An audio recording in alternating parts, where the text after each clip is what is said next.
అందరికీ పరాభవనామ సంవత్సర శుభాకాంక్షలు.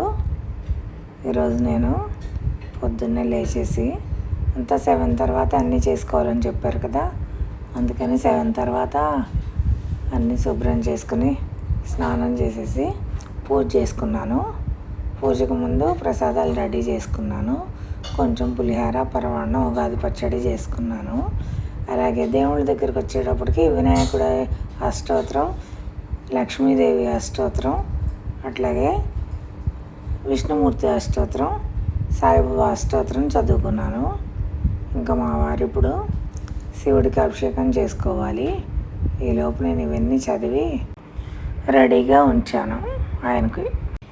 ఈలోపు మా వారు రెడీ అయ్యి వచ్చి సంధ్యావందనం చేసుకొని శివుడికి అభిషేకం కూడా చేసుకొని ఇంకా అవన్నీ నైవేద్యం పెట్టారు. రెడీ చేసి పెట్టాను కదా, పులిహోర, పరమాన్నం, ఉగాది పచ్చడి దేవుడికి నైవేద్యం పెట్టి ఇంకా హారతి ఇచ్చారనమాట దేవుడికి.